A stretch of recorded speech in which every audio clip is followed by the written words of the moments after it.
Listo, muy bien. Pues buenos días a todos y gracias por unirse a nosotros en este webinar sobre condensadora universal inverter. Mi nombre es Elisa Rivera, para los que aún no me conocen, soy quien les estuvo enviando pues lo que es la información por correo y redes sociales.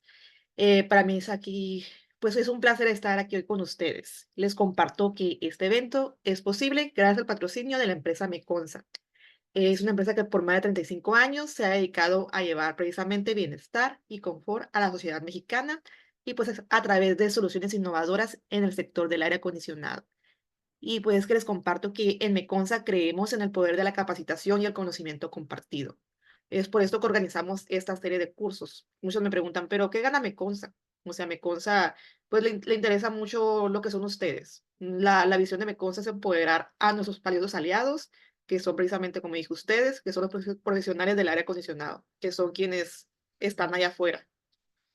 Hoy no solo vamos a explorar sobre las últimas tecnologías y tendencias que hay en el sector, sino que también tendremos la oportunidad de aprender, pues, cómo aplicar esas soluciones en nuestros proyectos diarios y, pues, conocer más lo que tiene Train, ¿no? Además de ofrecer estos cursos formativos, les comparto, pues, que en Mecunsa nos comprometemos a brindar una atención personalizada para cada uno de sus proyectos. Quienes son nuestros clientes, pues, ya saben esto. Siempre estaremos para apoyarte. Contamos con un amplio inventario de equipos de la marca Train, reconocida por su calidad, incluyendo unidades paquetes, sistemas divididos, chillers, TBR, UMatch y más.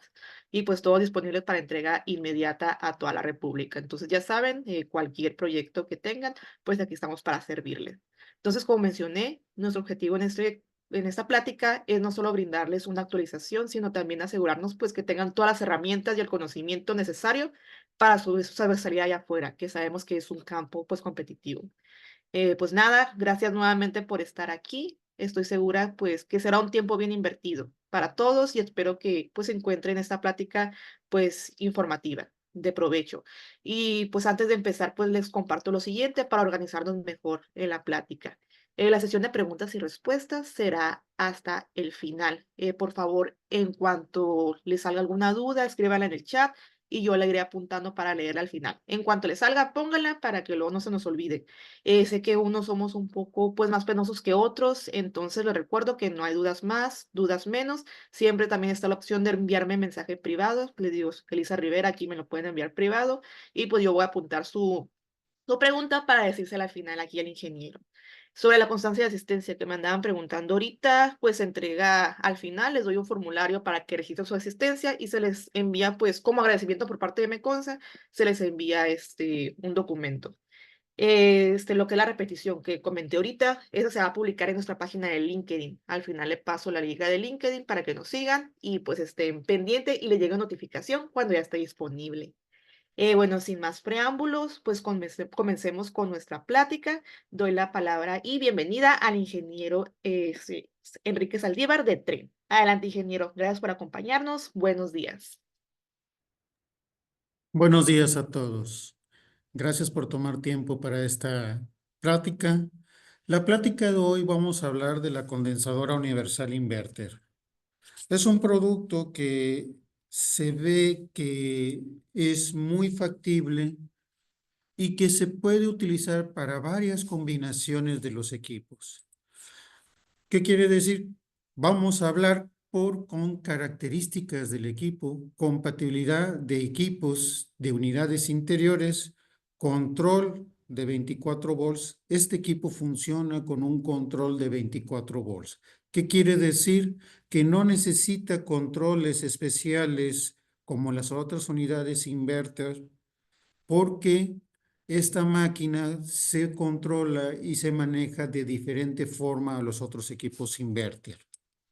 Al momento de que nosotros vamos viendo que esta unidad es muy factible para reemplazo de otras unidades instaladas, van a ver que tiene muchas bondades. Pruebas, esta unidad se recomienda más que todo porque se hicieron pruebas con la unidad TEN 4. Ahorita tengo entendido que la unidad TEN 4 va a estar en stock en el almacén y que van a tener suficiente o que van a tener una gran cantidad de producto del TEN 4, pero eso no quiere decir que lo puedan combinar con otra unidad interior, que lo vamos a ver más adelante. ¿Cómo hace el control de temperatura? Las distancias de gas refrigerante, que es algo muy importante, y la comparación con otras unidades. No queramos decir que esta unidad es mejor, pero una comparación para que vean las diferencias que hay entre esta unidad y las otras unidades en las que se estaba tomando en cuenta como unidad de reemplazo.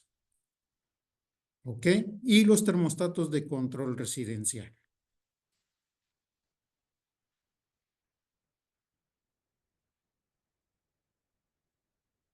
Como yo les dije, estas unidades tienen variedad para diferentes casos, para diferentes tipos de equipos.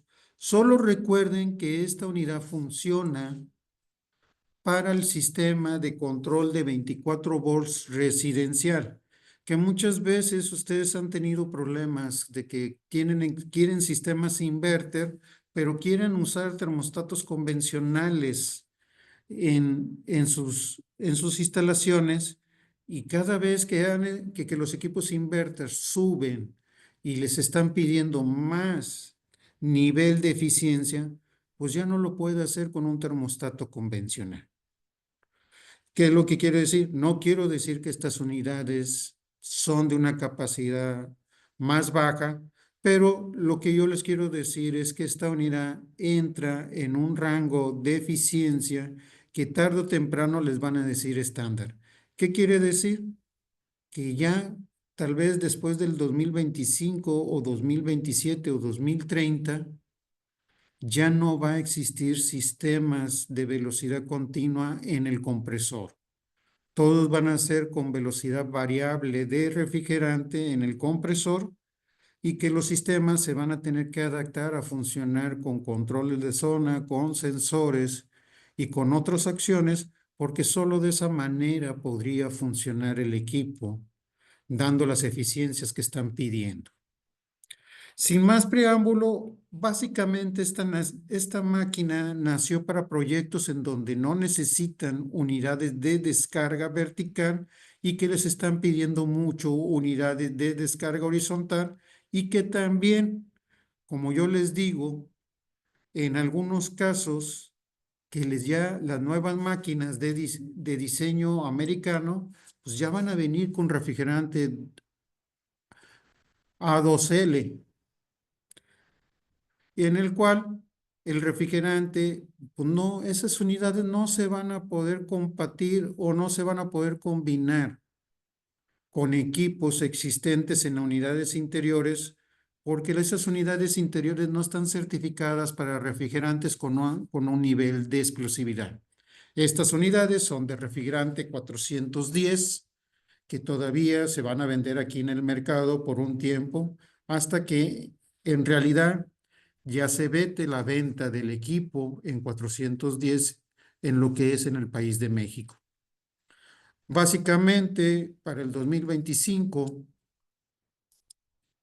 todo equipo que esté certificado de la norma americana o que esté certificado para el nuevo control de energía o los nuevos sistemas, tiene que venir con refrigerante ya A2L.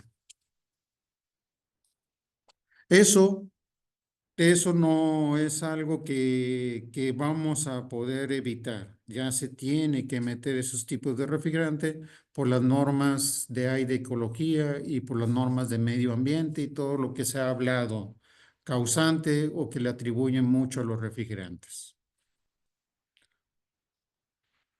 Si bien la máquina, el sistema de control inverter puede funcionar con un compresor que puede trabajar desde un 25% hasta el 110% de su capacidad, pudiendo hacer que pueda controlar la temperatura adecuadamente, variando su velocidad de refrigerante y su frecuencia, haciendo que el sistema funcione más eficiente. No duden que el sistema, cuando los sistemas son inverter y que manejan algún punto de eficiencia, recuerden que también se necesita tomar en cuenta una instalación adecuada. La instalación adecuada para que el equipo pueda trabajar sin problemas a velocidades de baja carga. ¿Por qué? Porque la eficiencia de los sistemas inverter no es cuando trabajan al 100%, es cuando los equipos están trabajando a cargas parciales, en el cual es muy importante que nosotros ajustemos nuestros flujos de aire, porque muchas veces este equipo que se está cambiando viene de sistemas o de condensadoras, que su condensadora exterior era nada más de velocidad constante. ¿Qué quiere decir? Que el compresor no era inverter. Tenía un compresor normal que cada vez que encendía se iba al 100% y cada vez que se apagaba paraba completamente, y eso hacía que tuviéramos mucho ciclaje, que no tuviéramos un control de temperatura más exacto en nuestros cuartos que estamos climatizando o en las zonas que está climatizando nuestra unidad interior. Y básicamente las unidades inverter vienen ayudando mucho a que nosotros podamos tener un control más eficiente en la parte de temperatura en la zona. ¿Qué bondades hay en un sistema inverter a pesar de que lo acoplemos en una unidad manejadora de una sola velocidad y que tiene válvula de expansión termostática? Porque son uno de los puntos que vamos a ver. Estas bondades es que la unidad inverter, cada vez que esté controlando la presión de refrigerante, va a estar modulando en una forma la temperatura de la zona. En pocas palabras, este sistema de operación de estas unidades se basa mucho en la presión de refrigerante y en la temperatura de descarga del compresor. También va a controlar la temperatura del condensador, pero básicamente su proceso de operación se basa mucho en la temperatura, en la presión de refrigerante.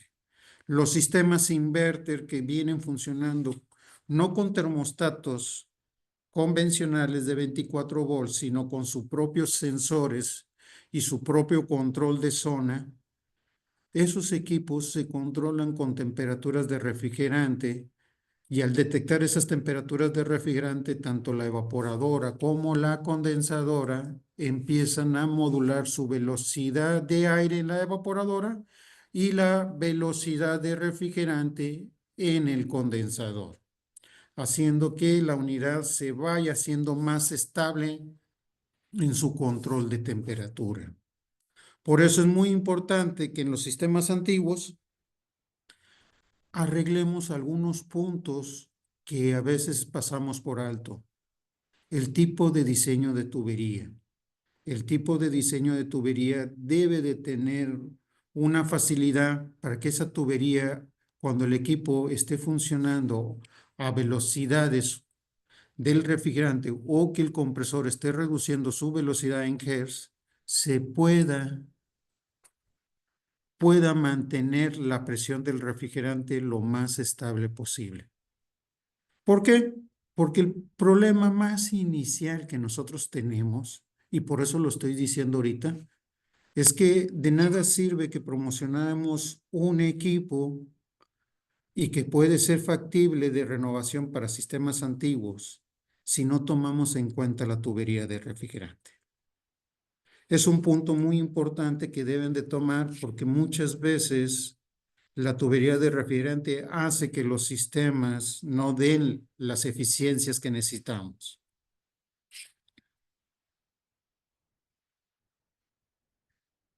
Resultados de las unidades usando una unidad evaporadora TEN 4. Básicamente las unidades condensadoras, la más pequeña es de 3 toneladas y la más grande es de 6 toneladas. Pero las medidas intermediarias que a veces hablamos que 3 toneladas y media, 4 toneladas, 4 toneladas y media, y 5 toneladas, sí pueden trabajar con una unidad condensadora lo más cercano. Ahorita lo vamos a ver un poquito más adelante, pero estas son las eficiencias que nos está dando y fíjense que aquí hay un punto muy importante donde dicen CIR 2, que esta unidad está dando un CIR 2 de esta capacidad. Mucho ojo con esto, porque muchas veces los quieren engañar. El CIR 2 entró para dar ciertas normas y ciertas regulaciones. Primera regulación que tiene como norma es que el CIR 2, las unidades evaporadoras tienen que tener como mínimo vencer en su flujo de aire una presión estática mayor de 1 pulgada o de 1,5 pulgadas de columna de agua. Eso es algo que lo está especificando las normas energéticas del 2023. Y este punto que yo les estoy diciendo es un punto que les afecta mucho a las máquinas que dan sus eficiencias de hasta de 23 y que dicen que dan eficiencias de 27. Sí te dan eficiencias de 27, 23, pero no vencen una columna de presión en el ducto, porque estamos hablando de equipos que son ductados. También las pueden conectar en ciertas máquinas que son sin ducto, pero tiene que ser esa máquina de control sin ducto mínimo que sea con una señal de control de encendido de 220, que con un transformador ustedes lo conviertan a 24 volts para que le llegue a la condensadora, o que en verdadmente la máquina que ustedes están instalando tenga señal de control de 24 volts. Pero es muy importante ver las opciones de eficiencia del CIR 2. No porque sea un CIR 2 y diga que es de eficiencia 15 o 14,94 la combinación de la TEN 4 con la condensadora universal, no indica que una máquina que sea CIR sea más eficiente. Básicamente, aquí el CIR 2 casi lo que te quiere decir es que te está mandando a lo que es la realidad. Todos los ajustes que ustedes tienen que hacer en algunas máquinas cuando ustedes las instalan en campo, de que la máquina no sale suficiente aire en el equipo o en la ductería, o que no maneja el suficiente aire y que tienen que cambiar la configuración, cada vez la están haciendo que sea menor su capacidad en CIR. Por eso es muy importante que cuando a alguien les explique que las máquinas manejan un CIR 2, son máquinas mucho más eficientes o más allegadas a la realidad del consumo de energía. Porque las otras máquinas, básicamente, sus eficiencias eran certificadas bajo ciertos otros normamientos. Sí, o sea, sí consumían menos energía, pero se venía una ventisca de aire en el condensador y la máquina no podía sacar ese aire que se le venía en el condensador. Eh, en la ductería, en las unidades interiores, pues casi no salía aire en las ducterías y estaban teniendo problemas con la ductería. Entonces, pues sí, pues esas eficiencias del CIR son diferentes a las eficiencias del CIR 2. Y esa es la diferencia que hay con el CIR 2. El CIR 2 les obligó que en verdad la máquina pudiera tener esos ajustes y que en realidad se pegara más a lo que nosotros conocemos como eficiencias energéticas del CIR, que el CIR nada más, si ustedes lo conocen, es la eficiencia general de toda una temporada, que sería el consumo de ahorro de energía para todo lo que manejaría esta unidad todo el año.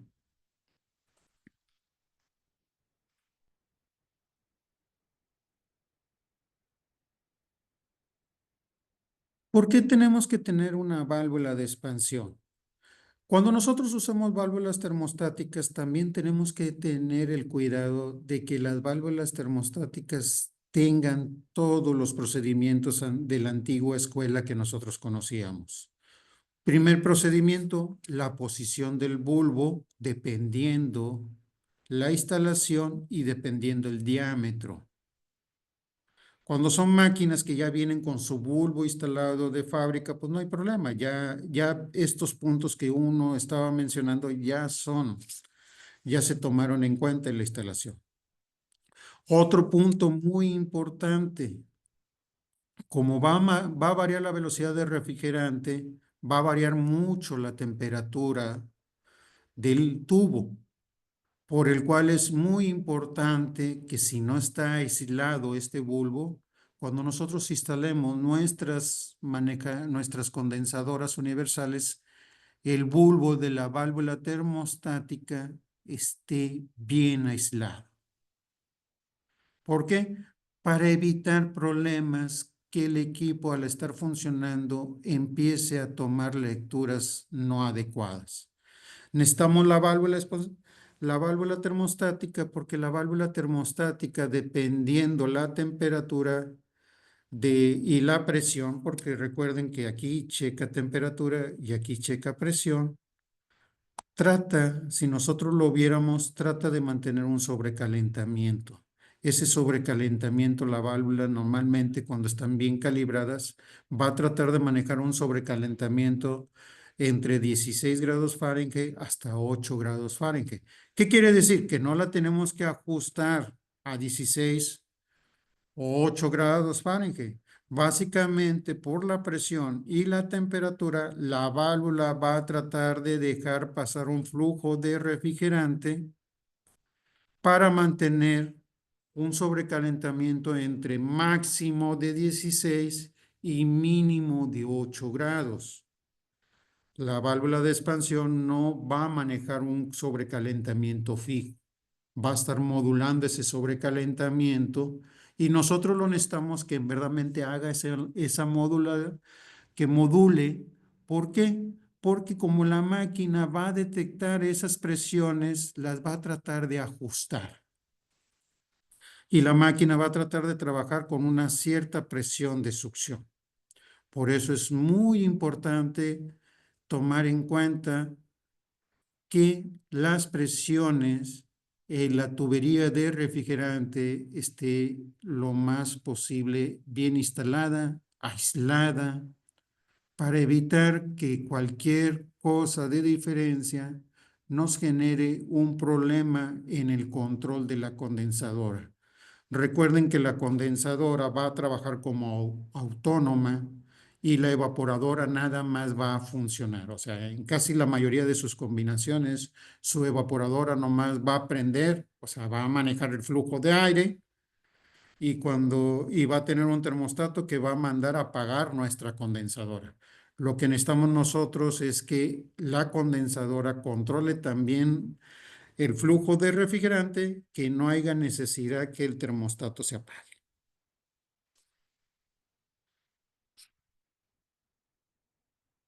¿Qué versatilidad tenemos? Vamos a decir que nosotros podemos tener, a pesar de que manejamos capacidades fijas, como yo les había comentado la vez pasada o las diapositivas pasadas, nosotros vamos a poder conectar una unidad exterior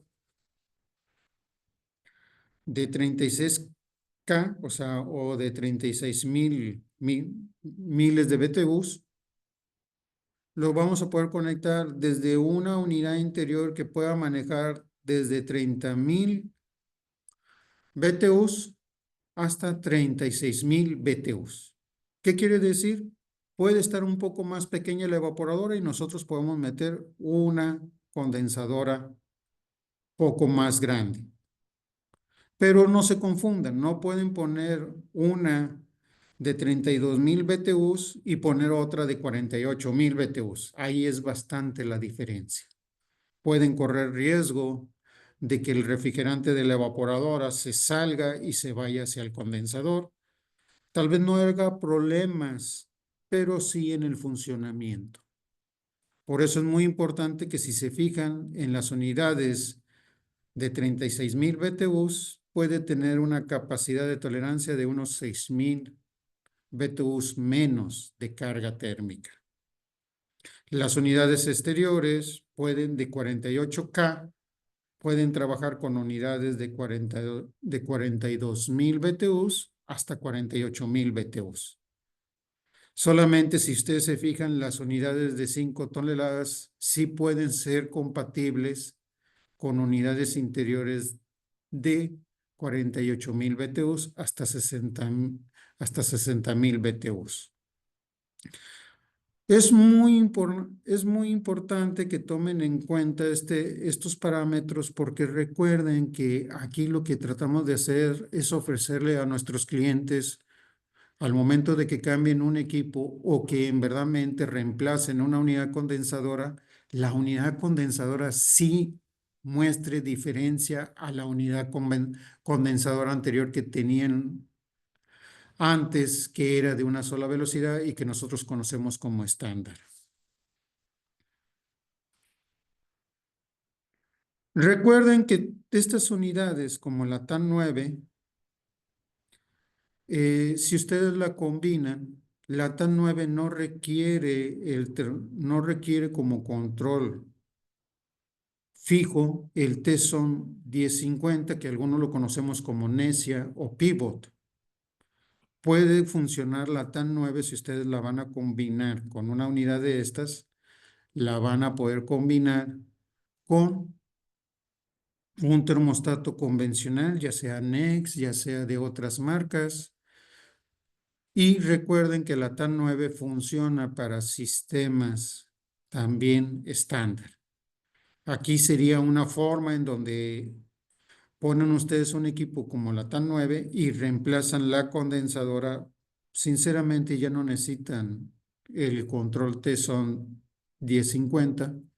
Pero recuerden que también estos controles también pueden funcionar como termostatos convencionales, no más que se quitan muchas bondades que tiene este control. Y a final de cuentas, si la unidad lo tiene, pueden ponerlo, pero lo tienen que configurar para que ya sea como termostato convencional y que no funcione con la comunicación Comfort-Link que nosotros conocemos que usan los termostatos Pivot o termostatos Nesia. Las combinaciones con la GAM5, la TEN4 y también las unidades Odyssey. Recuerden que nosotros podemos poner una combinación con diferentes unidades.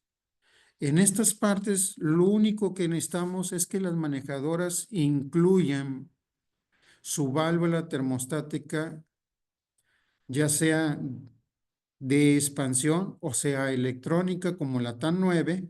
Recuerden que la TAN 9 tiene mínimos requerimientos de flujo de aire. Esos mínimos requerimientos de flujo de aire se los tienen que ajustar. Ese es el único detalle. Y también la misma TAN 9 ustedes le pueden decir que nomás está manejando un solo circuito y que el sistema no, en este caso con la TAN 9, debemos de tomar en cuenta que la TAN 9 se le tiene que decir que está trabajando con una condensadora convencional a pesar de que es inverter, para que haga las funciones de controlar temperatura como si fuera una válvula termostática convencional y no por modulación de refrigerante, que es como funciona con comunicación con su compañera, ya sean las 4T o. Pero si se fijan, pueden usar cualquier otra manejadora, ya sea se recomienda la TEN4 porque es la que se hicieron las pruebas y vieron las capacidad de eficiencia. Con las otras, pues no había, no es medible. Con la TW, o sea, puede ser que ustedes tengan un equipo de 10 toneladas, vamos a decir, de esa manera, o equipos de 7 toneladas que tienen dos circuitos, pueden poner dos condensadoras y cada una que funcione con un solo circuito. Hay mucha modalidad en donde nosotros podemos hacer y ajustarlo. Recuerden que estos son ejemplos de unidades evaporadoras Trane, pero también las pueden empatar con unidades evaporadoras de otra marca. O sea, si ustedes van a reemplazar una condensadora, vamos a decir, York y la evaporadora está muy bien, pueden cambiarla nada más la condensadora y dejarla funcionando con la evaporadora York. Nomás recuerden los pasos que yo les recomendé, que es, primer paso, que el control de la máquina sea 24 volts o la señal de encendido a la máquina sea 24 volts. Eso lo deben de tomar mucho en cuenta.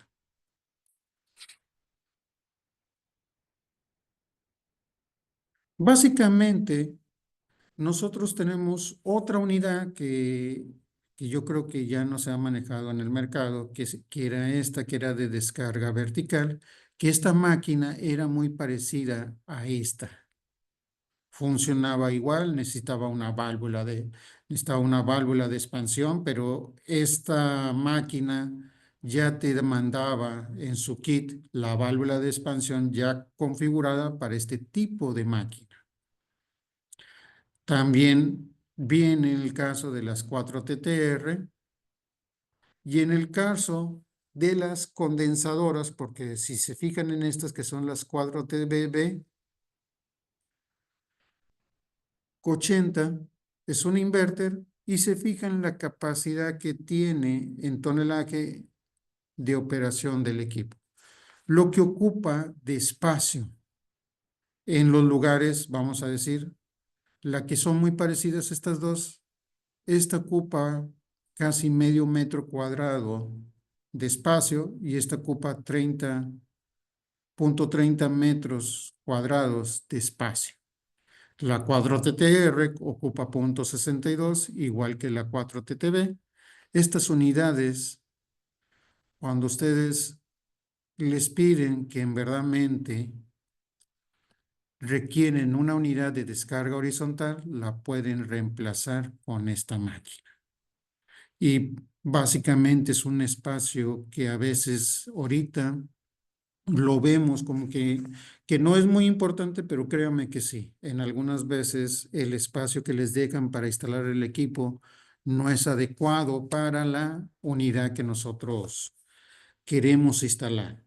Esta es una unidad que puede cumplir algunos requisitos que les piden y también ser de algo de eficiencia de ahorro. O sea, básicamente, ahorita vamos a ver más adelante las eficiencias y también vamos a ver lo que en realidad puede trabajar esta máquina.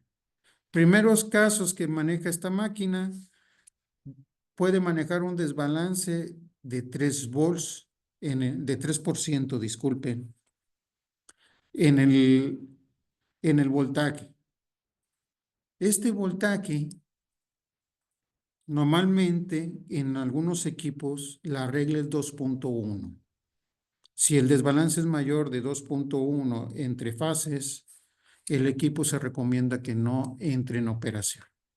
La máquina también puede trabajar en un voltaje de operación. No confundan el voltaje de operación porque hay muchos puntos que son engañosos.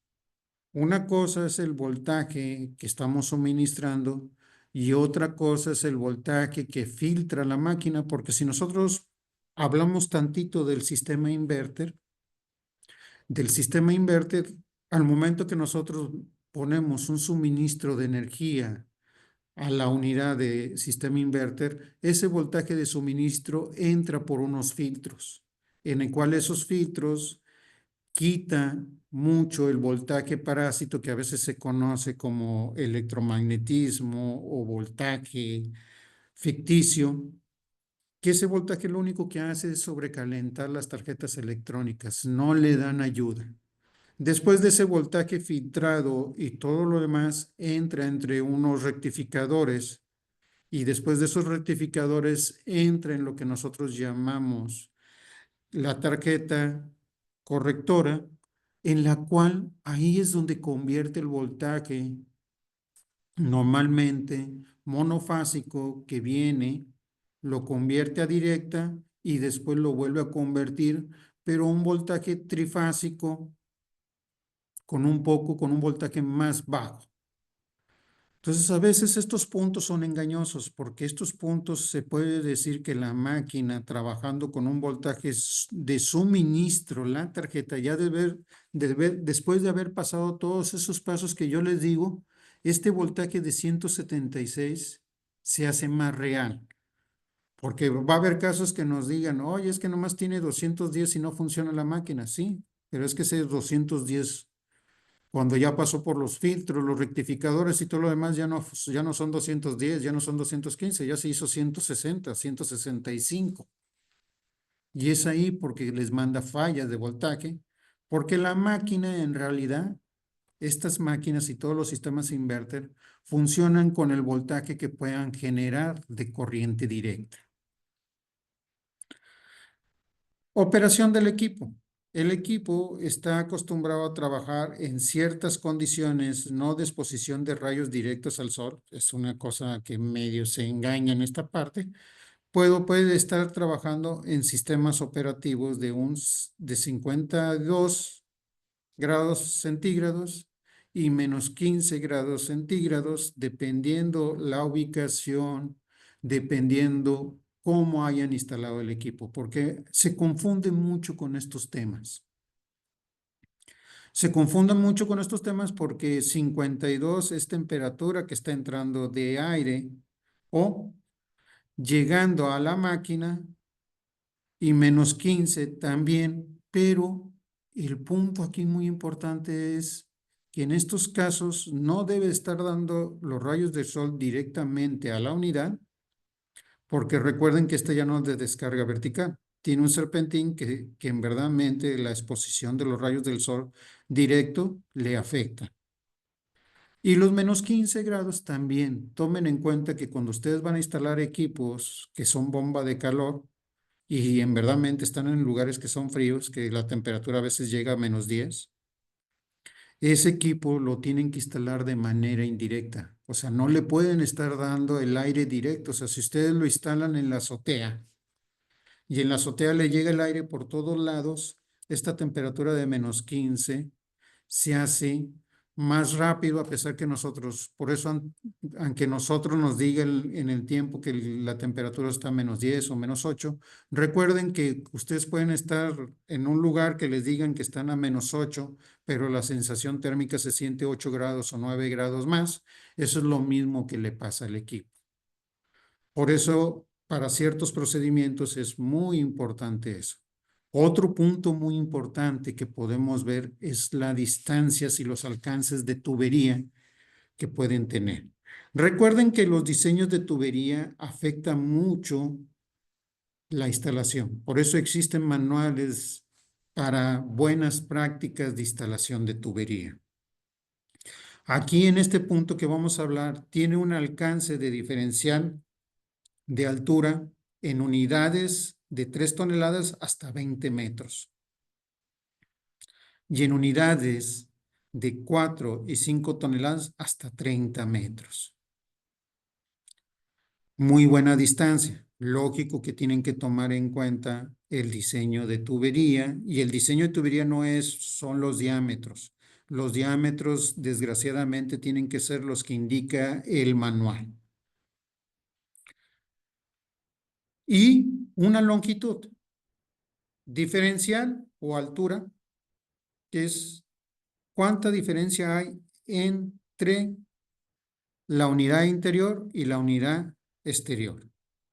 Longitud es la distancia desde el punto de unión de la evaporadora hasta el punto de unión hasta la condensadora, y esa longitud en 3 toneladas son 40 metros. Muy buena distancia.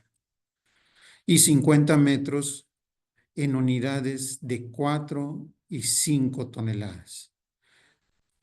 Recuerden muy bien, las distancias tienen que ser la distancia más corta y deben de ser en planos verticales y horizontales. No podemos andar haciendo un plano vertical y horizontal de diferente, o no podemos hacer un plano horizontal en donde la altura no sea 10 metros, pero vamos a decir que sale en forma inclinada. No. Si son 10 metros, tiene que subir verticalmente 10 metros y después de esos 10 metros irse directo a la evaporadora o a la condensadora según el caso. Porque ha habido muchos casos que hacen las distancias de altura como si fueran un plano inclinado y así no funciona. Tal vez medio funcionaba con los equipos de velocidad constante, pero con los equipos de velocidad variable no funciona. ¿Por qué? Porque varían su velocidad de refrigerante y un plano inclinado hace más difícil que el aceite regrese o que el refrigerante viaje de, de un punto de salida a un punto de llegada y viceversa. Es muy importante que estos puntos, porque ha llegado casos en donde me dicen, es que no está ni a 30 metros de distancia y la máquina no funciona bien.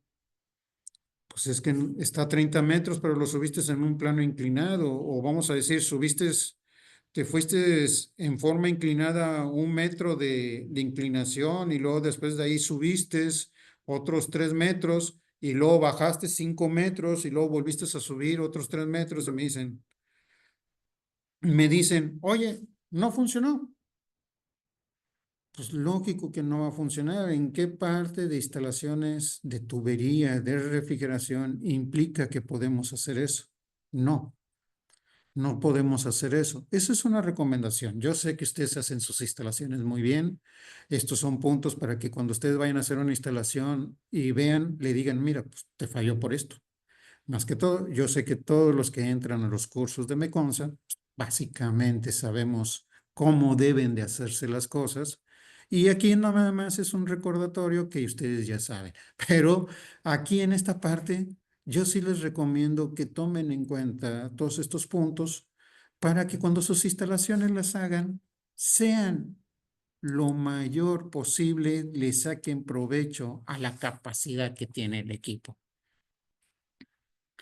Aquí, básicamente, se recomienda que cuando las máquinas están funcionando, tienen estos D-switch para configurar cuando ustedes quieren recuperar refrigerante en el equipo. Básicamente, ustedes configuran estos puntos, perdón, y con esa configuración ustedes pueden recuperar refrigerante. El serpentín del condensador es cobre aluminio, en el cual, y aparte tienen un recubrimiento Bluefin. Aparte tiene una tarjeta lectora de LEDs que nos va a decir los códigos de falla que tiene la condensadora. Lógico, porque la evaporadora, señores, no se configura. O sea, básicamente la evaporadora, lo que nosotros tenemos que hacer es que la evaporadora funcione adecuadamente y que esté bien instalada, y lo demás se va a encargar la unidad condensadora. Nivel de ruido. Los niveles de ruido de las unidades inverter o de la unidad condensadora hace que funcione más, que tenga un nivel de ruido más bajo. Esto nos ayuda a que en verdad, si están instaladas en espacios cercanos a zonas habitacionales, el ruido y la vibración que generan tanto el motor del condensador como el compresor no les afecte en lo más mínimo en la operación del equipo y también cuando la gente está descansando. Básicamente aquí hay una comparación. No quiere decir que la unidad Train es mucho mejor que las otras marcas. Aquí lo que se trata de demostrar es el tipo de eficiencia que tienen. Algunos lo consiguen con diferente forma, lo admito, pero si se fijan, el nivel de ruido es un poco más alto que las unidades Train. Aquí un punto que vemos es que estas unidades nada más son de 3 toneladas a 5 toneladas y todas las demás tienen capacidad desde 1.5 hasta 5 toneladas. El área de espacio que cubren para poderla instalar en la azotea o en algún cuarto o en una zona destinada para equipos de aire acondicionado, esto es lo que ocupan cada máquina. El peso de la unidad también es algo factible, que no es muy diferente a otras. El tipo de control de descarga o el tipo de descarga, y si es compatible con control de 24 volts, que es el que nosotros conocemos como el control residencial. Básicamente, en estos puntos nosotros tenemos una unidad condensadora de descarga vertical que puede usarse para reemplazar diferentes tipos de unidades de descarga vertical y que tienen un control de 24 volts. Porque puede ser que estas unidades, dependiendo sus capacidades o sus eficiencias, sean como las máquinas, como las 4 TTBO de tren, que esas las nuevas solamente funcionan con termostatos inteligentes o con comunicación. Y en algunos casos las evaporadoras nomás funcionan con condensadoras con comunicación. En pocas palabras, si la evaporadora no funciona con un termostato de 24 volts, aunque quieran reemplazar alguna de las otras marcas, no va a ser posible. ¿Por qué? Porque el control de la evaporadora no es 24 volts.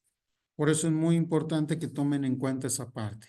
Tengan mucho cuidado cuando los sistemas que a veces van a reemplazar, aunque sean de descarga vertical, si su compañera o su evaporadora también funciona con comunicación o con un termostato especial que no sea 24 volts, no va a ser posible que ustedes la puedan empatar o emparejar. Tengan mucho cuidado con esto. ¿Ok? Básicamente, la máquina es eficiencia 18 SIR. La diferencia tal vez en algunos otros equipos es porque la evaporadora es muy eficiente. Pero recuerden que aquí dice 18 SIR y se acuerdan que yo les pasé una diapositiva que decía 15 SIR, pero decía 2. ¿Sí se acuerdan? Cuando hicieron el emparejamiento con la TEN 4. Dicen, esta TEN 4 con este emparejamiento, la máquina es un SIR 2, 15 o 14.9, dependiendo la capacidad del equipo. Ok, para que vean la diferencia que hay. Aquí, esta máquina que puede ser SIR 2, 15, comparada con estas que dicen SIR 16, SIR 17, es SIR 18. Ese es el punto que yo quiero aclararles cuando dicen SIR 2. Es bastante la diferencia cuando sea SIR 2, porque SIR 2 es más pegado a la realidad de lo que en realidad entregan de eficiencia las unidades. Otro punto, la máquina no tiene certificación ARI. Es otro de los puntos que nada más tienen, pero porque esta máquina, si la estamos tomando en cuenta, esta máquina se viene vendiendo ahorita en el mercado actual, en donde ya el refrigerante 410 ya debería de estar de salida. Entonces las certificaciones de estos equipos son certificaciones antes del 2024 o antes del 2000, bueno, antes del 2022, porque el SIR 2 entró después del 2022 o a mediados del 2022. Entonces, estas certificaciones deben de ser del 2021. Y ahorita estamos en el 2025. Como les digo, este es nomás un comparativo y doy una explicación de estos puntos. ¿Por qué? Porque yo creo que tal vez ustedes manejan diferentes marcas a veces y pues tienen sus puntos de vista, y yo quiero recalcar que a veces aquí esta mercadotecnia no quiere ser engañosa, pero básicamente basado en las certificaciones y operaciones de estos equipos, si nosotros lo trasladáramos en el 2021, daría una eficiencia de 18. Es lo único que le quiero decir.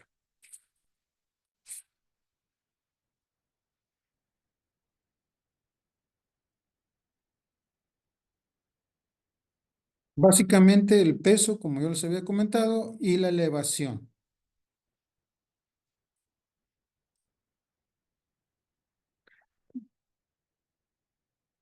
Como yo les digo, esta es una presentación más de equipo.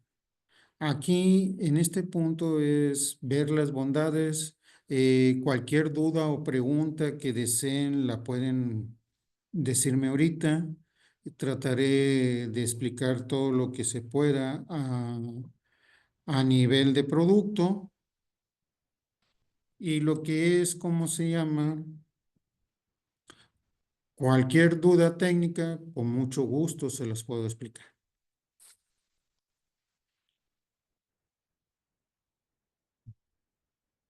Elisa, ¿estás ahí? Y no, Sí. disculpa. Sí, ingeniero, muy bien. Vamos con la primera pregunta. Sería, en la unidad de 60.000 BTUs, ¿pueden ser dos evaporadoras de 36.000 BTUs? Disculpa, ¿cuál es la? No entendí bien la al principio. En la unidad de En la, 60.000 BTUs, ¿pueden ser dos evaporadoras de 36.000 BTUs? Unidad condensadora, se ok, refiere. básicamente, según estoy entendiendo, la suma de las dos evaporadoras son 6 toneladas, si no me equivoco.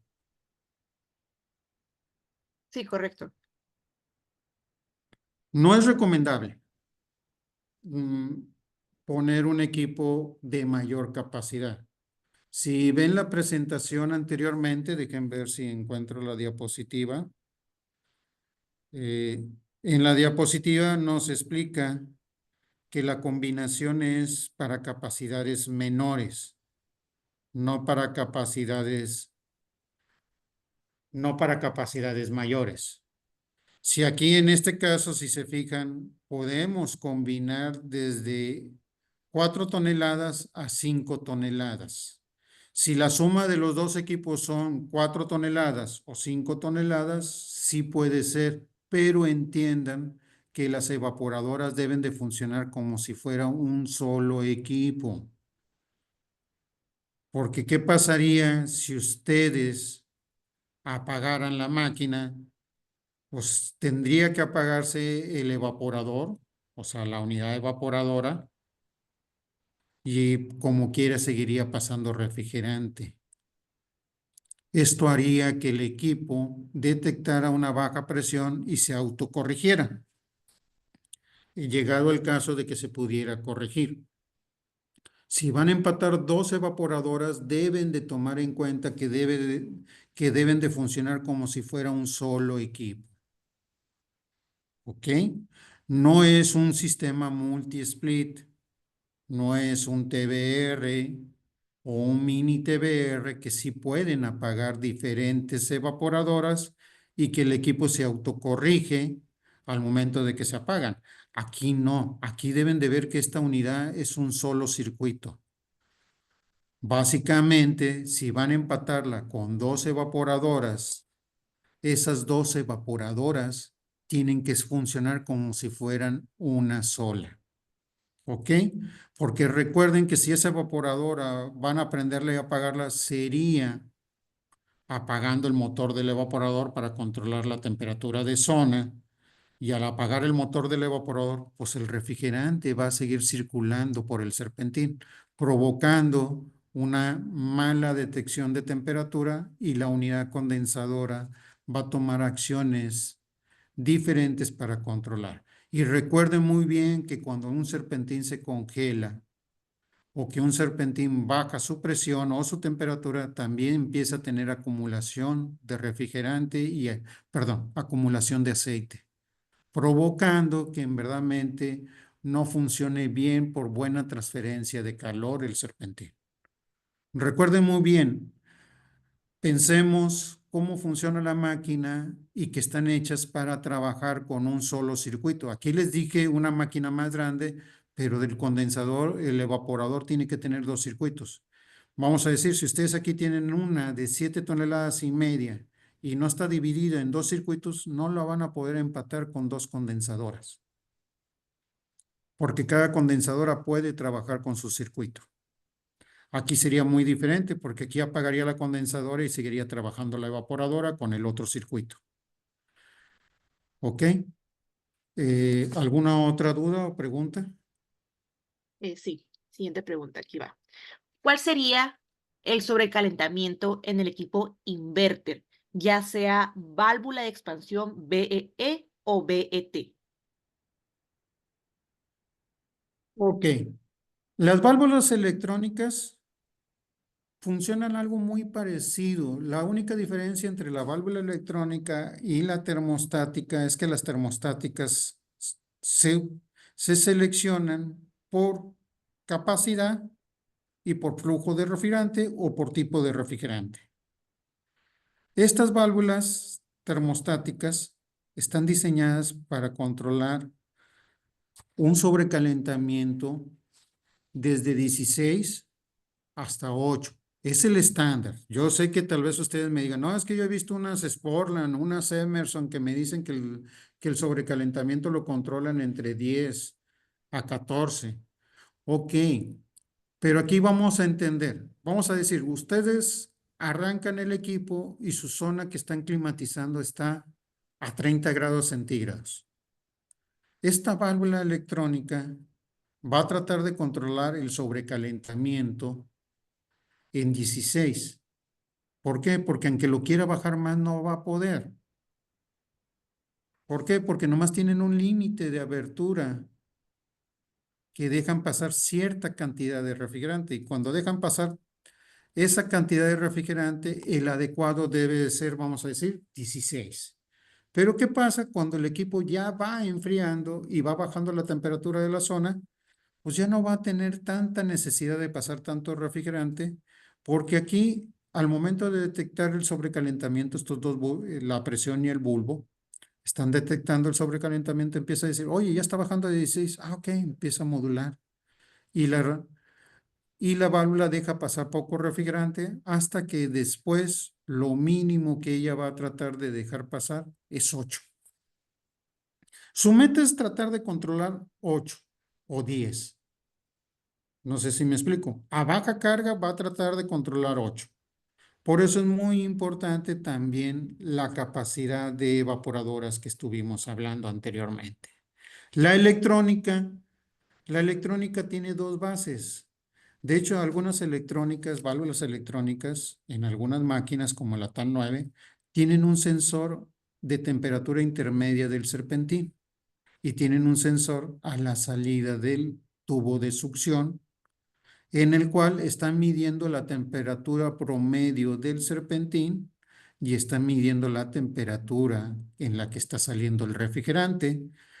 En algunas evaporadoras como la TAN 9 se le ajusta el flujo de aire. ¿Qué quiere decir? Tú le vas a decir a la TAN 9, tú vas a manejar 350 CFM por tonelada, tú vas a manejar 400 CFM por tonelada, y en base a eso el motor va a tratar de manejar esos flujos de aire, y con el flujo de aire y las temperaturas que está detectando va a estar modulando la velocidad del ventilador o autoajustando la velocidad del ventilador, y también la válvula electrónica va a estar controlando la temperatura del serpentín y la temperatura de salida del tubo de succión. Son las grandes diferencias, pero recuerden que los sobrecalentamientos se autoajustan y a veces la meta, dependiendo del diseño de la máquina, a veces es 10, 8, 12, pero eso no quiere decir que va a estar siempre controlando 8 grados cuando ustedes tienen 35 grados adentro de la zona que están climatizando, o que tienen 28, 29, o que tienen 22, o que tienen 21, o que tienen 19, si es que llegan a llegar a 19, porque recuerden que los sistemas inverter, su temperatura de control es arriba de los 21 grados. Si te da menos de 21 grados es un milagro o en verdad no tiene casi nada de carga térmica el equipo. así de sencillo, porque si manejamos un sobrecalentamiento de 8 y una temperatura de refrigerante de unos 3 o 4 grados de refrigerante y las pérdidas de serpentina y todo viene siendo una temperatura de inyección de unos 10 o 11 grados, más la diferencia de transferencia entre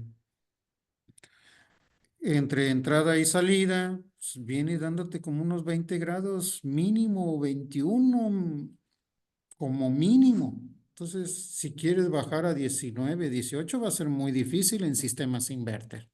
Y en sistemas de velocidad continua, si no tienes bien ajustado válvula de expansión y todo lo demás, se te tiende a congelar el serpentín. ¿Está clara esta pregunta? ¿Está bien la respuesta? Sí, muy bien, ¿Alguna ingeniero, otra muchas pregunta? gracias. Ajá, vamos a la siguiente. Dice, ¿en cuántos tramos de tubería vieja de una instalación o de carga térmica es adecuado cambiar la instalación de tubería? Ok. La tubería, como les digo, tiene que estar instalada. Primer punto, y a veces lo que yo recomiendo más, ¿por qué van a reemplazar la unidad anterior? Las unidades anteriores, vamos a decir, si van a reemplazar una unidad que funcionó muy bien y que la van a cambiar nomás porque consume demasiada corriente y quieren poner un sistema más eficiente, ok.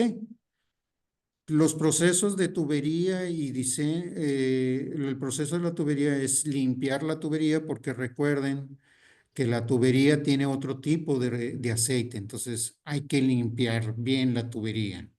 Poner un producto agente de limpieza, de refrigerante o limpieza, sopletear muy bien, sacar todo lo posible el aceite que esté en la máquina. Recuerden que si tienen válvula de expansión y tienen este diseño, es recomendable quitar la válvula de expansión y sopletear todo y sacar todo el aceite posible o meter un producto de limpieza para que salga toda esa basura o el aceite que le haya quedado, sopletear y pueden usar la misma tubería.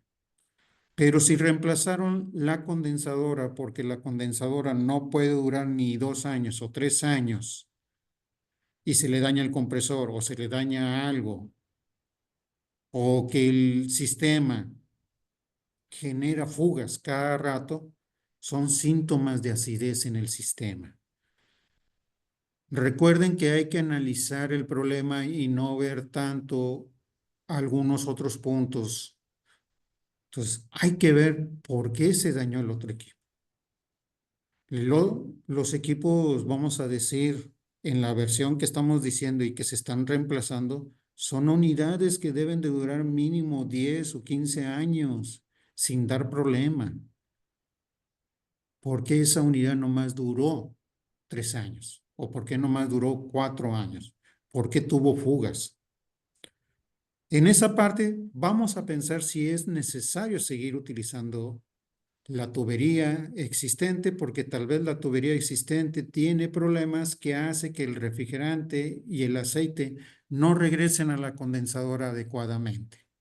Y si se acuerdan lo que yo les comenté, si ustedes tenían un sistema anterior que el compresor era 100% velocidad constante y van a poner una condensadora que su compresor es velocidad variable, les va a dar más problemas una de velocidad variable porque la condensadora va a tratar de variar la velocidad del refrigerante, no va a tratar de subir al 100%.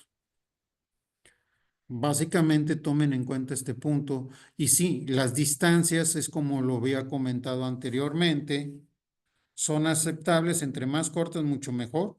En el manual de instalación les va a indicar que a ciertas distancias, después de 7 metros o 10 metros, le van a tener que agregar cierta cantidad de refrigerante. Es lo normal por todos los equipos, pero como yo les comento,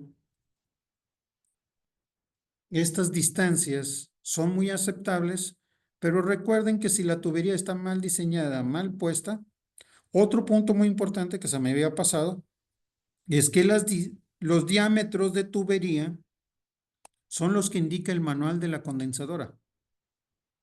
Si los diámetros de la tubería no son los correctos o no son los adecuados para la condensadora, también les recomiendo hacer una evaluación. Vamos a decir que si la diferencia es un 16 de pulgada en cada diámetro, pues no hay tanto problema cuando sea rango superior. Cuando sea rango inferior, vamos a decir, cuando es un 16 menor el diámetro instalado que el diámetro que necesita la condensadora, yo no recomiendo instalar la condensadora. Tendrían que ver muchos puntos, que la distancia no fuera muy larga, que la distancia fuera más corta, pero aquí ya entraría el conocimiento de ustedes y también todo lo que han tenido de buenas prácticas de diseño de tubería y lo demás. Diseño de tubería no quiere indicar que pueden cambiar los diámetros. Recuerden que estas unidades ya son inverter y aparte, cuando se hablaba de cambios de diámetros de tubería y otras cosas, se hacía en base a sistemas de velocidad constante. O sea que el compresor y el sistema del condensador, el compresor era de velocidad constante, no variable. Aquí yo les recomiendo que usen las buenas prácticas de instalación de tubería en cuanto a lo que son trampas, eh, peralte o declive en planos horizontales para asegurar que el refrigerante y el aceite regresen sin tener restricciones, la cantidad de codos, la cantidad de vueltas, muchas cosas que tenemos que tomar en cuenta, que esto hace que nosotros hagamos que el sistema funcione bien. Vamos a decir, estos 20 o 30 metros o estos 40, 50 metros de longitud es tomando en cuenta que es la distancia más corta, que sale una vuelta o dos vueltas, otra vuelta y otra vuelta para llegar. No, si ustedes le ponen como 20 codos para llegar a la evaporadora, a la condensadora, pues estas distancias de 50 metros o 40 metros las tienen que reducir, porque pusieron 30 codos. Sí, me explico. ¿Por qué? Porque se fue así la tubería, por todos lados y lo llegó. La ideología de la tubería es esto. Y si vamos a aplicar estos 50 metros o 40 metros, tómenlo en cuenta que sería una distancia lo más recto posible. Sale, sube o baja y llega. ¿Ok? Esa es mi recomendación porque sí, o sea, cada vez que hay un proyecto les exigen poner la condensadora, yo creo que ponerla en la casa del vecino. No sé por qué quieren ponerlas tan lejos, pero yo no me voy a meter en contra para que ustedes no puedan vender algo. Pero sí deben de tomar en cuenta en ver que su sistema que van a poner requiere ciertas facilidades para que le dé las eficiencias que pide su cliente o que les dice estos manuales. ¿Alguna otra pregunta? Sí, ingeniero. Siguiente pregunta. El refrigerante A2L sería el refrigerante R454A o el R454B. Ok, el A2L, vamos a decir, A significa nivel de toxicidad, ¿ok? Si es A, no es tóxico. Si es B, es algo tóxico y si es C, es peligrosísimo. Es como si fuera casi un gas venenoso. Si es, y el número indica el nivel de flamabilidad que tiene. El 1 indica que no es flamable. El 2 indica que tiene un nivel de flamabilidad. El 3 indica que es extremadamente, que sí es flamable. El 4 significa que es altamente explosivo. La sigla L es que está diciendo, ok, no puede ser 1 porque sí tiene un nivel de flamabilidad. Por eso tiene la L de low. Por eso dicen A2L. El tipo de refrigerante, pues sí, el 454B o C o cualquiera que esté clasificado como el R32, que estén clasificados con el nivel A2L, se toma como la gama. Pero El A2L significa eso, es un nivel de toxicidad y un nivel de flamabilidad. En estos refrigerantes, cuando tienen un nivel de flamabilidad, las evaporadoras no están diseñadas porque todos estos refrigerantes, el 410, son certificación A1. ¿Qué quiere decir? No son tóxicos y no son flamables. Por cual el equipo no viene preparado para un sistema que sea flamable. En ese caso, aunque las presiones y el diseño de presión y otras cosas digan que sí pueden instalarle una condensadora o poder cambiar el refrigerante y ponerle otro refrigerante, porque también los refrigerantes A2L no son refrigerantes de reemplazo. Se dice que van a reemplazar el 410, pero es porque van a dejar de fabricar el 410 y los sistemas van a salir con el refrigerante A2L. Tengan mucho cuidado porque por normas de seguridad, las unidades interiores y exteriores tienen que estar certificados para sistemas con algo de nivel de flamabilidad. Ese es uno de los primeros casos. El refrigerante, lo que pasa es que estamos volviendo a los refrigerantes naturales. De hecho, algunos van a decir que en algunos refrigeradores ya tienen butano o ya tienen un refrigerante que es completamente explosivo, pero esos refrigeradores tienen a lo mucho 30 gramos y se me hace mucho de refrigerante. Y si llega a haber una fuga, pues no va a ser ni peligroso. Es casi, casi como si ustedes se tardaran en prender la mecha de la estufa, la peligrosidad de ese refrigerante.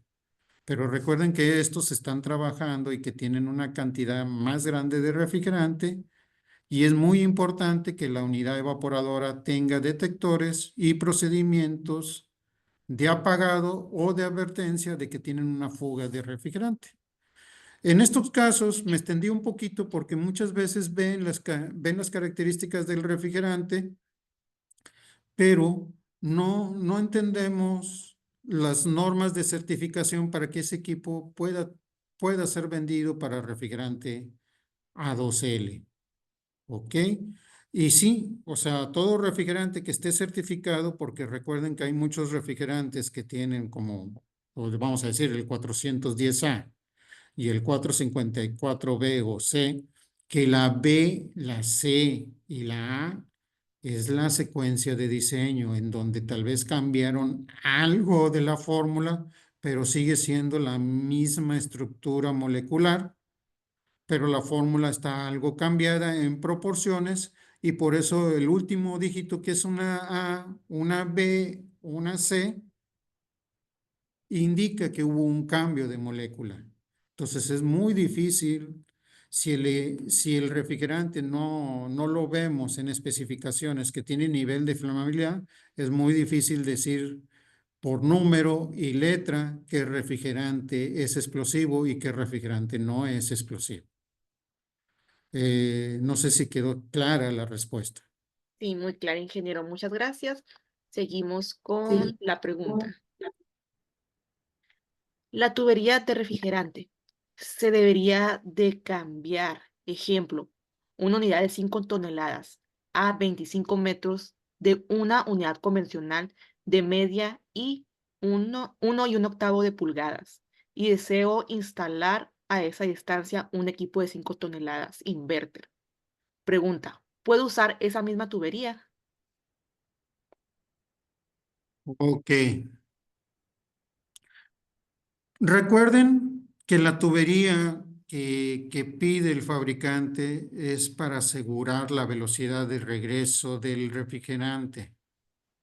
Aquí hay dos puntos muy importantes. Vamos a decir, la máquina anterior que estaba instalada, vamos a decir, tenía problemas de distancia. Eran una distancia mucho más larga de la que podía admitir o que en verdadmente, cuando yo veo esos diámetros, sinceramente es porque hicieron el cálculo y vamos a decir que nada más por los codos instalados y los dispositivos instalados de la tubería hacían una caída de presión en la línea, porque recuerden muy bien, me voy a ir un poco separado a lo que es diseño, porque este punto que ustedes me dicen es muy parecido a los diseños de las unidades anteriores, o sea, vamos a decir, un diseño con una 4TTR y un diseño con una evaporadora como este tipo, ya sea TEN 4, GAN 5, en donde te decían, ¿sabes qué? Este diseño con una condensadora de velocidad constante y un serpentín con una eficiencia que tenía de poder almacenar un volumen de refrigerante más alto, podías tener una tubería más larga para corregir las pérdidas de capacidad, porque ¿qué tenemos que cuidar cuando nosotros instalamos la tubería? Primer punto, cuando instalamos la tubería de línea de líquido, hay un diseño que nada más por de altura de línea de líquido, la máquina va a tener una caída de presión. No es medible. ¿Qué quiere decir? Nosotros no podemos poner no podemos poner un punto de medida de presión y un punto de medida de llegada y decir, ¿sabes qué? Cuando nosotros tenemos 410, la caída de presión de la línea de líquido no deben ser más de 50. Lo siento, no debe ser más de 50, pero es medible por fórmula. ¿Qué quiere decir? Primer punto, la tubería, la distancia. Nada más por la distancia y el diámetro nos va a decir cuánta caída de presión tiene el sistema. En ese punto, cuando ustedes lo meten en un diseño de tuberías, les va a decir, ¿sabes qué? El diámetro, vamos a poner de ejemplo, de 3/8 no es factible para la distancia que estás poniendo, tienes demasiada caída, pero si tú pones un diámetro de media, la caída de presión baja menos de los 50 y es aceptable. Y luego después hay otra fórmula para la línea de la succión. Te dice, la línea de la succión no debe de tener una caída de presión de 2 libras y también una caída de temperatura de 2 grados. Si nosotros cambiamos esos diámetros de tuberías, te va a decir, ¿sabes qué? Aparte, la tubería de succión, el diámetro que tú le estás poniendo en base a la distancia y otros puntos, tú tienes una caída de eficiencia de 3,000, 4,000, 5,000 BTUs, en donde tu sistema, si era de 60,000, con esos 4,000 o 5,000 de pérdida, ya no es de 60,000, ya es de 54,000 o ya es de 55,000. Esos diseños son para volumen de flujo de aire constante, o sea, de flujo de refrigerante constante. Recuerden que aquí la máquina va a autocontrolar el flujo de refrigerante y va a tratar de controlar su operación cuando nosotros tenemos cargas parciales. ¿Qué quiere decir? Tenemos 3 meses o 4 meses en el año en donde hace bastante calor y la máquina va a trabajar siempre al 100%. Pero de esos 4 meses quedan 8 meses. Y de esos 8 meses, tal vez 6 meses, va a trabajar la máquina, va a trabajar la máquina con una carga parcial del 70 hasta el 30%, y en esa parte la unidad va a poder modular y controlar bien el flujo de refrigerante. Yo sé que me alargué mucho esta contestación, pero son diámetros de tubería demasiado grandes para o sea, una 3/8 o una 1 es un diámetro de succión en donde el problema mayor que van a tener es que la velocidad del refrigerante va a bajar mucho. En un diámetro grande, lo que vamos a asegurar en la línea de líquido es que vamos a darle suficiente refrigerante líquido que necesite el evaporador, en el cual factiblemente puede ser aceptado siempre y cuando la unidad condensadora, recuerden que es una unidad pequeñita con un condensador pequeñito, en el cual grandes cantidades de refrigerante también le van a afectar a su condensador. Por eso es muy importante la parte que yo les dije.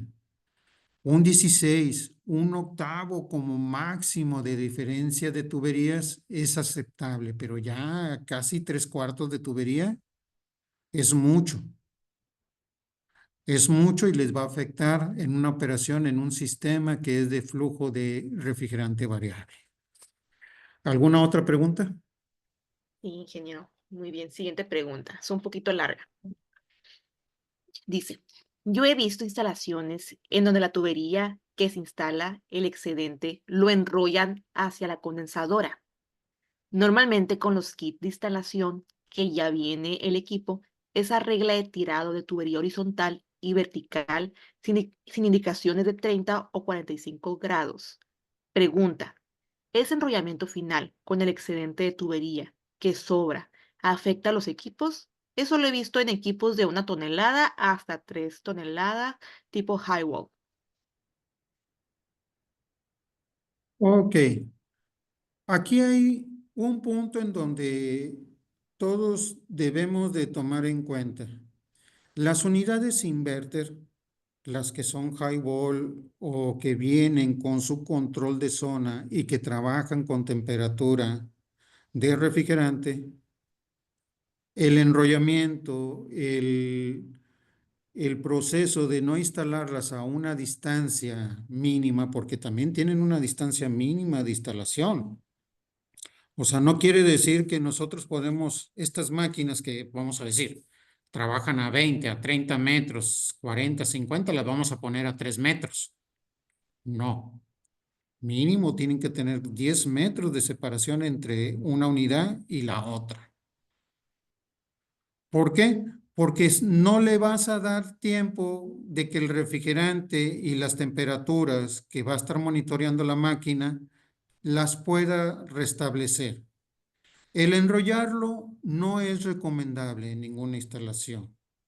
Las unidades mínimo, cuando ustedes ven en los manuales, les dicen que la distancia mínimo en algunos casos es de 3 metros, 4 metros. Y básicamente el kit es la distancia mínima o requerida para que estén separados. Cuando las unidades condensadoras pues, son de velocidad fija, no notan esa diferencia porque el equipo pues, siempre mueve el refrigerante estando a máxima velocidad, porque el compresor siempre está a máxima velocidad. Pero los sistemas inverter lo que se trata es que el compresor no trabaje a máxima velocidad, sino que trabaje a cargas parciales y estos puntos de enredar la tubería cuando son sistemas inverter y que su eficiencia es mayor de 20, sí les afecta mucho. Los que son eficiencia 16, pues tienen menos parámetros de control, sí les afecta. Funcionan, pero no funcionan bien. Yo les recomiendo que nos apeguemos mucho a los manuales y si en el manual vemos, porque nosotros también tenemos que tener lo que se llama algo de experiencia o conocimiento de buenas prácticas de instalación, podemos decir, ah, mira, está así de esta manera, lo puedo arreglar de esta manera, la puedo correr un poquito o puedo poner la tubería enredada de cierta forma para que no detenga la fricción o para que no tengamos acumulamiento de aceite, porque imagínense cuando ustedes hacen una espiral y la máquina está funcionando a bajas revoluciones, el acumulamiento de aceite que se hace en esa espiral hace que las temperaturas de refrigerante varíen igual que las presiones y el sistema se empiece a volver loco o se proteja. Entonces, recuerden que todo esto que estamos hablando se trata de manejar buenas prácticas, tener un conocimiento de saber cómo funciona el sistema y qué podemos hacer para que podamos hacer que ese equipo quede lo mejor instalado. Yo entiendo que a veces es un batallar con los clientes finales porque a veces no entienden algunos puntos que se necesitan y a final de cuentas, pues el equipo puede llegar a funcionar. Bien que mal puede llegar a funcionar, pero no es el adecuado. Y cada vez que vayamos cambiando estas tecnologías o que vayan adquiriendo equipos más recientes, estas ideologías que yo les estoy diciendo, sí les va a afectar en sus instalaciones, porque ya los equipos que antes eran eficiencia 16 venían con casi nada de sensores y básicamente era como decir, sabes que este es un equipo convencional. Ahorita ya vienen con muchos sensores. Y esos sensores lo que hacen es que el equipo lo autoajustan. ¿Y qué va a pasar? Pues no va a dejar de enfriar. Es lo mismo que pasa aquí. O sea, una mala instalación de tubería, un mal puesto o un mal instalación o un mal concepto de ubicación de equipo les va a echar a perder el funcionamiento del equipo y van a tener más reclamos con el cliente. Van a tener reclamos en donde le digan, no, pues me vendiste algo que no funciona y gasta más energía que el que tenía anteriormente y muchas veces es porque no, desde que tenía el otro, no lo tenía bien instalado. Entonces, les, les pido mucho considerar que tomen en cuenta el tipo de operación del equipo, cómo funciona y verifiquen si pueden hacer con lo que está instalado una corrección lo más aceptable o de lo contrario no se sorprendan que cuando el equipo ya esté controlando temperatura es cuando falle. Cuando está trabajando al 100% funcionan bien. ¿Ok? Esos son los casos cuando la tubería está mal instalada o que hay enrollamiento y todo eso. El equipo funciona bien cuando está al 100%. Ya cuando empieza a bajar más del 60%, falla. ¿Alguna otra pregunta? Siguiente pregunta. Si se coloca un transformador a 220 voltios, de 220 voltios a 24 voltios, ¿es posible instalar esta condensadora con un equipo que originalmente no tiene una señal de 24 voltios? Ok, sí se puede, porque básicamente lo que necesita esta unidad es que le mandes una señal de 24 volts. O sea, ella para funcionar lo único que necesita es que tú le mandes 24 volts. En un punto se va a alimentar 24 volts y empieza a funcionar la máquina. En este punto tenemos que tomar en cuenta, había muchos equipos antiguos de tren que eran equipos divididos, o sea, residenciales que no eran de ducto y que por stock te mandaban el transformador de 24 volts para la condensadora porque tenían un contactorcito que mandaba arrancar el compresor. Aquí es algo igual. Pero recuerden que los transformadores de 24 volts, cuando están mal instalados o no están bien instalados, regresan voltaje. ¿Qué quiere decir? Que si ustedes desinstalan, o sea, si para ustedes para cortar la señal del transformador de 24 volts, desconectan nada más una línea, esa línea tal vez por la carcasa del transformador, por algunas otras cosas, le estaría mandando unos 12 o 13 volts o 14 volts y tal vez que esos voltajes son suficientes para que el equipo siga funcionando o que haga cosas anormales. Recuerden muy bien que cuando quite los 24 volts, los debe de quitar casi exactos, o sea, que no quede el suministro de energía de los 24 volts que sean unos 6 volts o 4 volts como máximo. Es recomendable que el transformador se aterrice o que se aterrice el control de 24 volts, una de las líneas de 24 volts para que cuando se desconecte el transformador, automáticamente cualquier voltaje que se quede por la otra línea de alimentación o por algún magnetismo de algún otro lado, no le siga mandando algo de voltaje a la tarjeta electrónica de la unidad condensadora. Recuerden que este es control 24 volts. Si van a hacer una adaptación, deben de tomar en cuenta todos los puntos que yo les comento. ¿Ok? Las otras máquinas no tenían problema con el transformador porque usaban contactores, usaban otras cosas que mataban el voltaje residual. En este caso es una tarjeta electrónica y esa sí va a emitir todo voltaje residual que deje el transformador. No sé si quedó claro la respuesta. Sí, muy bien, ingeniero, gracias. Siguiente pregunta. Hablamos de la altura de la evaporadora con respecto al condensador. Condensador abajo, evaporador arriba. Pero, ¿en qué Eh, afecta que fuera al revés? Condensador arriba, evaporador abajo.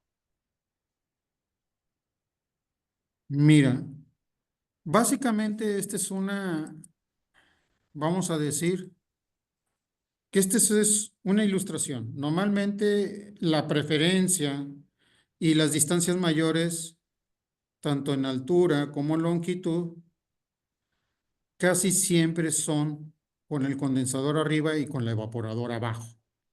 Aquí recuerda que esta es una ilustración en donde nomás nos indica las distancias máximas en longitud y las distancias máximas en unidad, en, en diferencial de las unidades.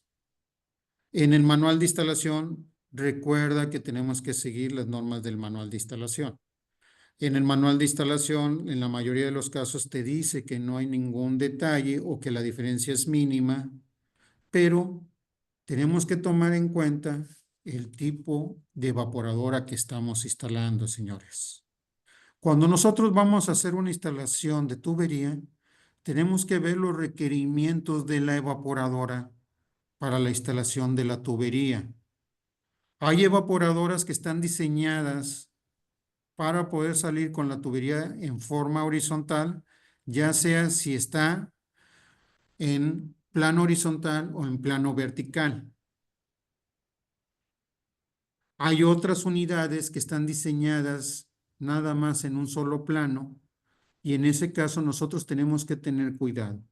Aquí, normalmente como regla en algunas máquinas, si la evaporadora está arriba y la condensadora está abajo, se recomienda que primero suba la tubería de succión y línea de líquido o nada más la de succión a una altura mayor del serpentín para hacer como una tipo mínima trampa para evitar que si algo de refrigerante que tenía la evaporadora no se vaya directamente a la tubería. Pero esa es norma de regla de diseño de tubería o de buenas prácticas de tubería. La otra buena práctica es ver el manual de la máquina y ver cuál es el diseño de tubería cuando la condensadora está abajo y cuando la condensadora está arriba. Normalmente cuando está la condensadora arriba, en algunas máquinas te dicen sale en plano horizontal y sube. Y cada 3 metros o cada 4 metros, según como te diga el manual, pon una trampa para que dé regreso de aceite. Estas normas se aplican tanto en la condensadora como en la evaporadora. Desgraciadamente aquí en este plano, cuando ustedes ven algunas normas, es un paquete. Vamos a decir, una condensadora y una evaporadora que son compatibles y nada más. Ellas dos se conectan. Entonces te dicen, ¿sabes qué? Cuando está en plano vertical y que una está arriba y otra abajo, pon la tubería así. O sal directo. En algunas dice sal y cada 3 metros pon una trampa. Si está abajo, no pongas trampa, nomás sube tantito a que esté más alto del serpentín del evaporador y ahí baja y llega a la condensadora. Aquí, como esta es una condensadora universal, también tenemos que ver los requerimientos de tubería y de instalación de tubería de la evaporadora. En pocas palabras, tienen que tener dos manuales, el manual de la evaporadora y el manual de la condensadora, y en los dos empatarlo y hacer nuestro mejor diseño de tubería. Aquí en este punto las distancias en el manual, ahorita no las tengo frescas, pero básicamente son casi iguales cuando son sistemas inverter, pero también se tiene que usar la tubería del diámetro que te especifica la unidad. Si nosotros vamos a cambiar diámetros y vamos a cambiar otras cosas, lógico que nos va a afectar si ponemos trampas o no ponemos trampas, si la condensadora está arriba o si la condensadora está abajo. ¿Ok? Mi recomendación es seguir las buenas prácticas y lo que es la evaporadora, cuando la evaporadora está arriba, sobre todo cuando la evaporadora está arriba y la condensadora abajo, ver los requerimientos de la evaporadora en cuestión de tubería. ¿Ok? ¿Alguna pregunta más? Muy bien. Mm. Siguiente pregunta. Hablando del diseño de ductería con respecto a la manejadora que se mostraba al inicio. Normalmente yo la ductería en el tirado de la ductería la hago en base a 0.1 pulgada de columna de agua.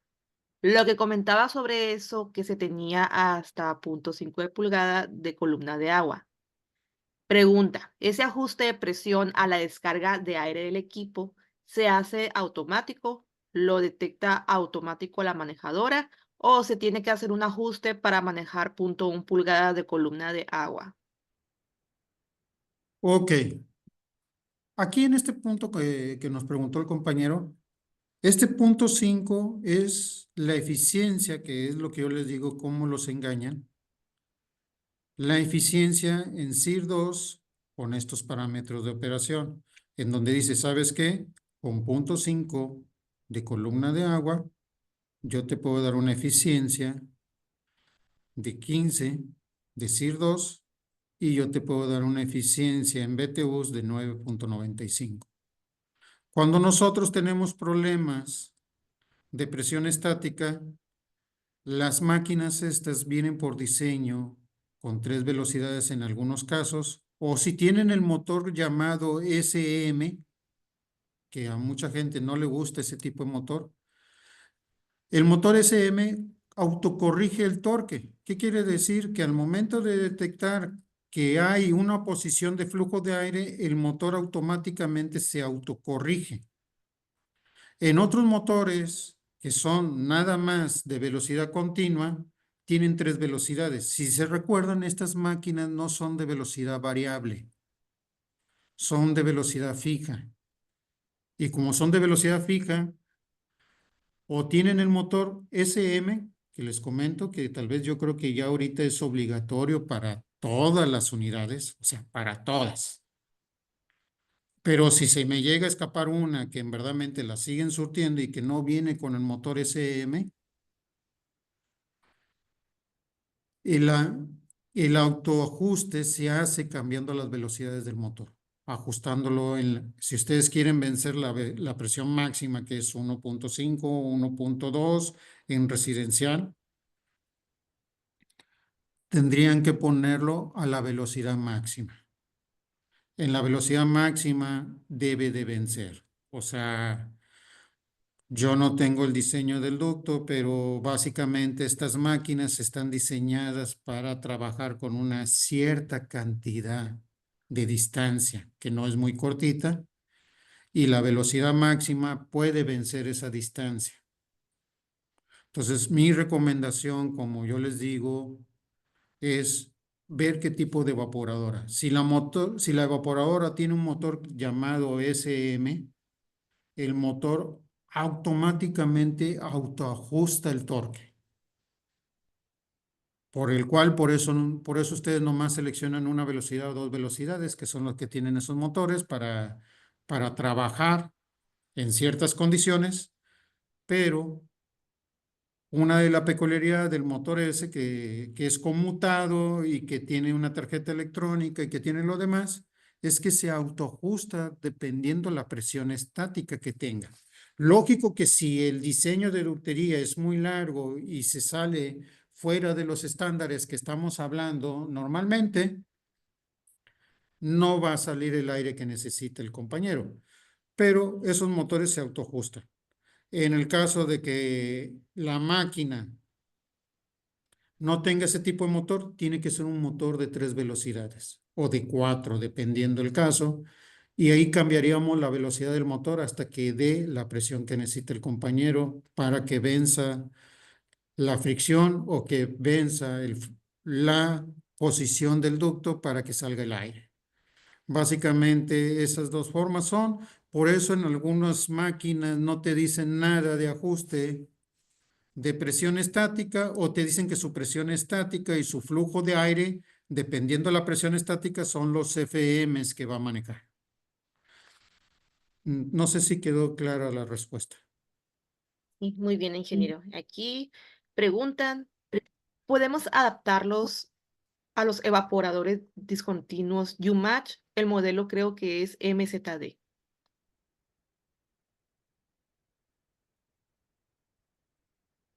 Bueno, ahorita pues nomás dijo, no sé cuál me dijo, pero si es uno que manda una señal de 24 volts hacia la condensadora que funcionaba, deja ver si encuentro la gráfica. Son esas evaporadoras que se ponían compatible con estas unidades, sí puede funcionar. ¿Ok? Es que nomás me dijo los primeros dígitos. Muy bien. Necesitaría saber los demás dígitos para saber. Si es una UMass nueva, no jala. Ok, Desde ahorita les digo, porque ya la UMass nueva que están sacando, pues esa tiene que trabajar con el control que tiene la máquina UMass. Trabajan con comunicación, que fue lo primero que yo les dije. Solo equipos que trabajan con control 24 volts en forma tipo residencial, o sea, termostato convencional, puedes emparejar esta condensadora. Si la unidad evaporadora no funciona o no controla con termostato convencional o con un control de 24 volts,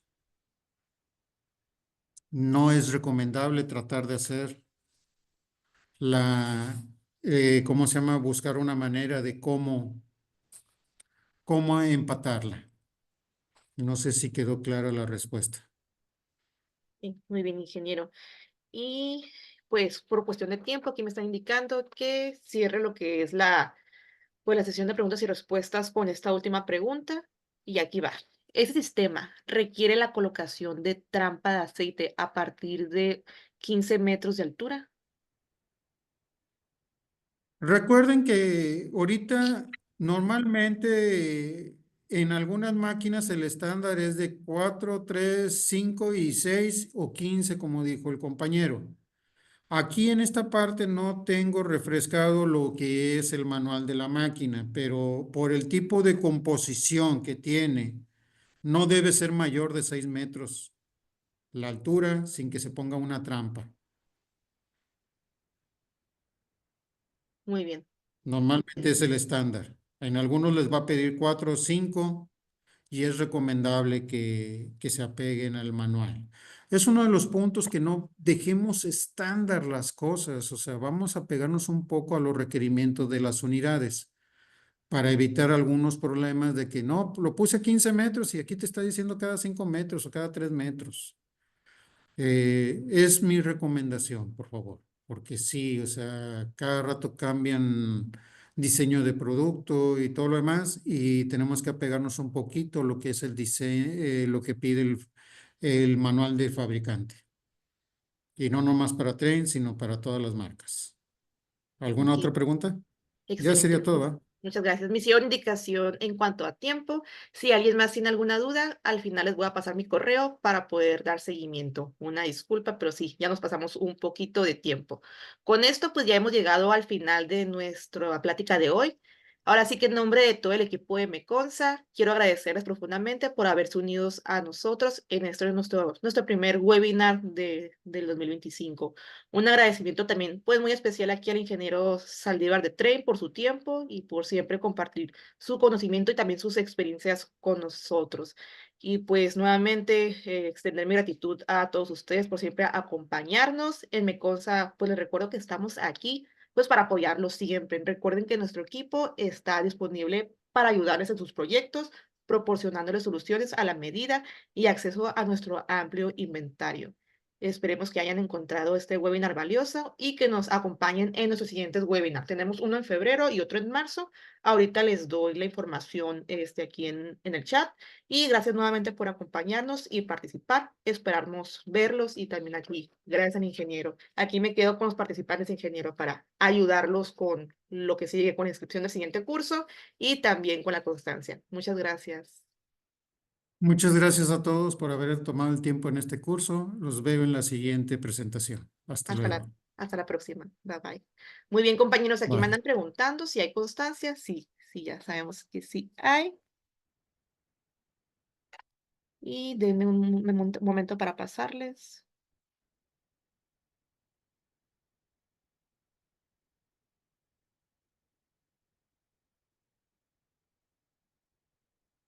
Pues ahora sí que es un agradecimiento de asistencia. Aquí va. Miren, les voy a mandar la liga de la constancia. Tienen que llenar el formulario para adquirirlo. Y también la liga para que se inscriban a nuestros siguientes cursos. Tenemos unos para el 14 de febrero de TBR Connect y otro de ROES TBR para el 7 de marzo. Entonces ahí les dejo ahora sí que los formularios.